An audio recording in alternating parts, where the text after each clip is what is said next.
Hey guys, welcome back to the channel. In this episode, we're going to fit the Aem Wideband gauge. Stay tuned.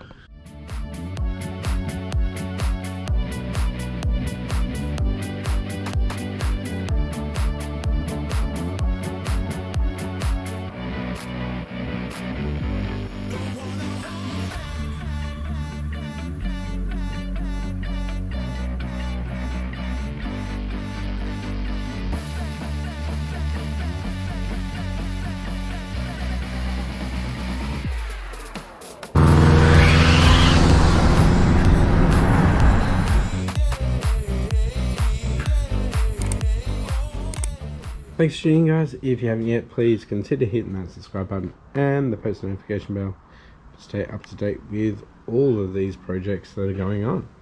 That being said, let's get into it. Alrighty boys, so there's a bit of wiring to do and it's supposed to be pretty windy and rainy later today. So I want to get the forester in here. So we're going to have to clean up in here. We do need to get the old wideband out and the new Aem one in, so a bit of work to do. So let's get cracking. Alright guys, it's the next day now. Finally cleaned it up. Not 100%, got 3 bags over there. And I've still got all this here. I've swept it a bit. It's definitely not an area where I want to be painting at the moment. But I do want to be painting at the moment, so I need to get my act together and keep this place clean.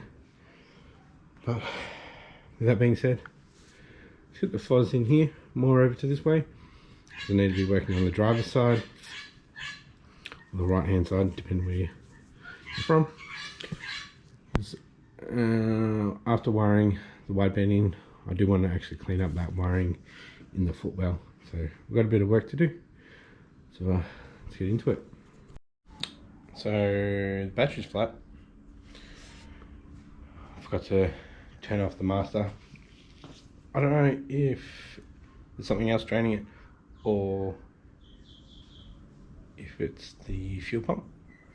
That's to the battery and I can't disengage that. Let's get it started. Alright guys, I've actually got it charging. The weather's pretty good at the moment. The ground is wet, so I might use this sponge here, put it down and start pulling out my race tech, I think it's called. This one here, I think they're called race tech. Anyways, alright, actually going to get into the forester first and get all the wiring out to the point of where I'm about to snip it, and then we'll read the instructions on this and yeah, we'll start cleaning up the wiring. Alright boys, so there's the sensor, comes up and there's a connector. The connector goes down and in. So we'll disconnect that. It's harder than it looks. Yep. Alright. Yeah, great. We're on a cable tie. So we'll snip that. Alright. Oh, it's so soft. Yeah, there's no bugs that come out of it.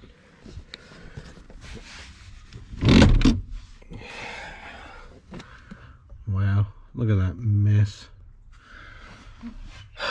Alright, so let's get this off so we can see better. Alright, if you didn't know, got a clip here, got a screw up here and a screw over there. Put it in the fuse. To get that out as well, you pull it up and pull it out. And then we've got these to deal with. So pretty easy to deal with, they are color coded. And then I've got my switch I've put in. That's for the green connectors, so I can do tuning. I just need to get the OBD one out, which just falls out. Alright, got the OBD one out, just need to push on the tabs on the side. It comes right out.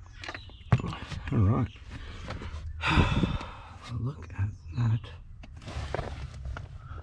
Spaghetti.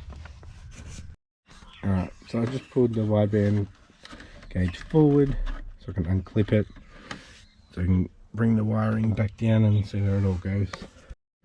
Wow. Look at all of that wiring for the O2. We've got the O2 coming in, and we've got the gauge going out, and then we've got power to go out, which goes to this little rat's nest here. So this is what I need to clean up. This one down here is my exhaust valve, so that can be cleaned up, shortened. This is for the switches. Alright, just unboxed the Aem one.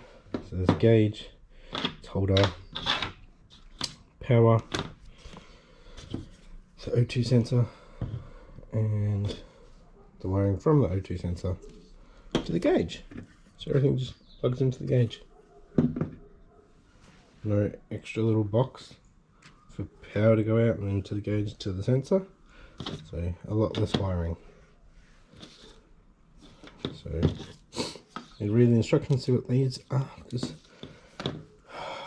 on my computer it says I can hook this in, so I don't know how I would do that to the computer. I'm guessing I would hook it into the ECU and then I could read it, but I don't think it would hook into a stock ECU. Alright, so the red and the black have to be hooked up for it to work. The white and the blue are optional. That would obviously be the wiring into your computer of some sort. So connects to an auxiliary unit that accepts 0 to 5 volt. And blue connects to a RS232 COM port. Alright, connect to a switched 10 to 18 volt source utilizing a 10 amp fuse. We've got to get a fuse. Alrighty, I currently do not have a 10 amp fuse holder or a fuse holder in general, so I need to duck down to the shops to get one. Alright guys, so I've got the new sensor here. I'm going to take out the old one. I've already pushed through the wiring, which is this one here. So I might try to get it up to there. Wow. Look at that. Think I'm running a bit rich, or is that oil? Alright, let's get the new one in. Alright, new sensor is in. It's all cable tied up as neat as possible. And time to do everything in there. Oh, hey, Emmy. Alright, I just took the tape off and what a mess. Alright, just try to fix this up a bit. So this one here is the power to the old one. Whoop. So we need an earth, which we have. So on the old one, the orange was dim. Not sure what the white one was, but it's to a power. So we just need a power and an earth, which we have there. Oh, I've got to fix this. Alright, I need to go to Autobarns, get some electrical stuff. Alright, got some supplies, and of course they ran out of 10 amp fuse holders, so I had to get the next one up, which is 30, but I just got some 10s, so all good. Guess what guys, just wired it all in and forgot to put the fuse in. Alright, so I'll chop it here and wire it in. Alright, everything's wired in. That white one, that was an earth. It's no longer there. It's joined into this one here. But we still need to take this up, make it look a bit neater as well. And yeah, this doesn't look the best. So yeah. So these are the ones for data logging. So maybe if we get an aftermarket computer, we'll be able to do that. But at the moment, it's just going to have to be on the fly. I'll be looking at the gauge, make sure we're all good. So the gauge won't fit into this holder. What do you think? Have the two boosts on each side and then move the oil pressure to here.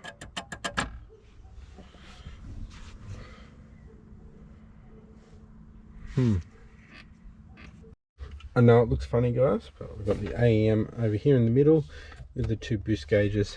We've got the oil pressure here. Eventually they'll be in that when I find some paint. But yeah, sweet. Alright, now they've got all the wiring up there. Need to put the 10 amp fuse in and clean this area up. And yeah, kind of looks better. I have run out of black insulation tape, which is really annoying. But yeah, well, I don't think you should cut this. I think it's all calibrated for the length of wire. Might be just from the connector to the sensor, but I'm not sure. I'm not going to risk it. All right, tucked a lot better. Yeah, we'll get the dash back on, and yeah. Actually, before we put that back in, we'll test it. Right, boys, so you know it's a genuine one when it says poo.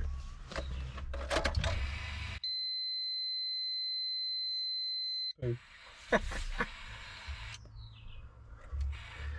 14.8. 14.8. Right, pump isn't on. Oh, it still works. It's good.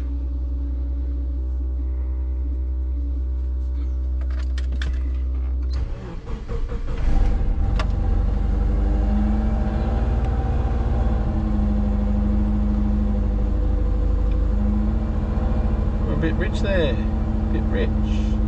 Probably can't read it. Foot. Oh.